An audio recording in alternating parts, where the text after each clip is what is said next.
Hi hello నమస్తే welcome to my channel. By channel కొత్తగా చూస్తున్నట్టయితే ముందుగా సబ్స్క్రైబ్ చేసుకోండి. అలాగే నేను చెప్పే వీడియో నచ్చితే మాత్రం అందరికీ షేర్ చేయండి. అయితే ఈరోజు మన టాపిక్ వచ్చేసి మన కల్కి సినిమా నిన్నటికి 680 కోట్ల దాకా వచ్చేసింది భయ. అయితే సినిమా వచ్చేసి మహాభారతం నుంచి కలియుగం వరకు, అలాగే కలి నాశనం అయ్యి కల్కి అవతారం వరకు అయితే చూపించడం అయితే జరిగింది భయ. అంటే మొత్తం చూపించాడని కాదు, కానీ ఆయన తీసుకున్న పాయింట్స్ ఏవైతే ఉన్నాయో అవి మాత్రం ఎక్సలెంట్గా ప్రజెంట్ చేశాడని చెప్పేసి చాలామంది దగ్గర ప్రశంసలు అయితే వచ్చాయి భయ్య.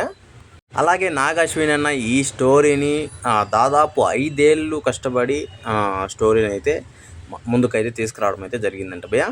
చాలా కష్టపడ్డాడంట ఈ స్టోరీ కోసము. అలాగే ఎంత కష్టపడ్డాడో ఆ కష్టానికి ప్రతిఫలం నిజంగా ఈ సినిమా ప్రేక్షకులు ప్రతి ఒక్కరూ అసలు ఆయనకు పువ్వుల్లో పెట్టి ఇచ్చినట్టుంది.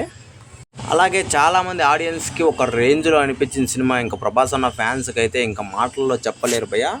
వాళ్ళ ఆనందానికి అయితే అవదలేవు. ఎందుకంటే నిజంగా భారీ అంటే ఇంతకుముందు వచ్చిన సలార్ సినిమా కూడా ఒక రేంజ్ హిట్ అయితే అయింది. అలాగే నెక్స్ట్ ఇప్పుడు వచ్చిన కల్కి సినిమా కూడా ఆ రేంజ్ కంటే ఎక్కువ హిట్ అయింది. కాబట్టి వాళ్ళు ఉన్నంత హ్యాపీగా అయితే ఎవరు లేరని నా ఉద్దేశం భయ్య. అయితే మ్యాటర్ ఏంటి అంటే దాదాపు సినిమా రిలీజ్ అయ్యి 6 రోజులకే 680 కోట్ల దాకా వచ్చింది. నిజంగా ఇదే కన్నా కంటిన్యూ అయితే మాత్రం సినిమా ఒక రేంజ్లో 2000 కోట్లు దాటే అవకాశం అయితే ఉంటుంది భయ. మన బాహుబలి 2 రికార్డ్స్ కూడా దాటేస్తుందని మాత్రం అందరూ చెప్తున్నారు. అయితే ఇందులో నిజం ఎంత ఉంది అని చెప్పేసి అయితే నాకైతే ఒక చిన్న డౌట్ అయితే ఉంది భయ.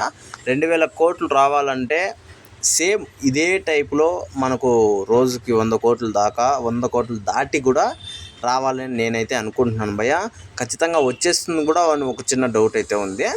నిజంగా ఇలాంటి సినిమాలకు 2000 కోట్లు రావడం అది చాలా చిన్న విషయం అనే చెప్పాలి. నాకు తెలిసి ఇంకా ఎక్కువ వస్తే బాగుంటుందని నేను అంతే అనుకుంటున్నాను భయ్య. ఎందుకంటే అసలు మనకు ఇలాంటి స్టోరీసు ఇలాంటి అంటే మనకు రావు భయ్య మళ్ళీ. ఎందుకు చెప్తున్నా అంటే నార్మల్ స్టోరీ నుంచి మన ఇండస్ట్రీ హాలీవుడ్ రేంజ్కి వెళ్ళిపోయిందనే చెప్పాలి. అలాగే ఈ కల్కి సినిమా హాలీవుడ్ రేంజ్ని కూడా అసలు బిత్తరపోయేలా చేసింది భయ్య. నిజంగా సినిమా మాత్రం ఆ రేంజ్లో అయితే అనిపించింది ప్రతి ఒక్కరికి. అసలు యూఎస్ఏ పబ్లిక్ టాక్ చూస్తే మాత్రం మత్తిపోయింది. వాళ్ళు ఒక్కొక్కరు ఎక్స్పీరియన్స్ చూస్తే మాత్రం ఆ ఎక్స్ప్రెషన్స్ మామూలుగా లేదు భయ్య. ఆ రేంజ్లో ఉంది భయ్య వాళ్ళకు కూడా. అయితే సినిమాకి మొత్తం 2000 కోట్లు పైనే వస్తాయి నేనైతే అంచనా వేస్తున్నా భయ్య. మరి మీరెంత వస్తాయో కింద కామెంట్లో తెలియజేయండి భయ్య. మర్చిపోకుండా తప్పకుండా దయచేసి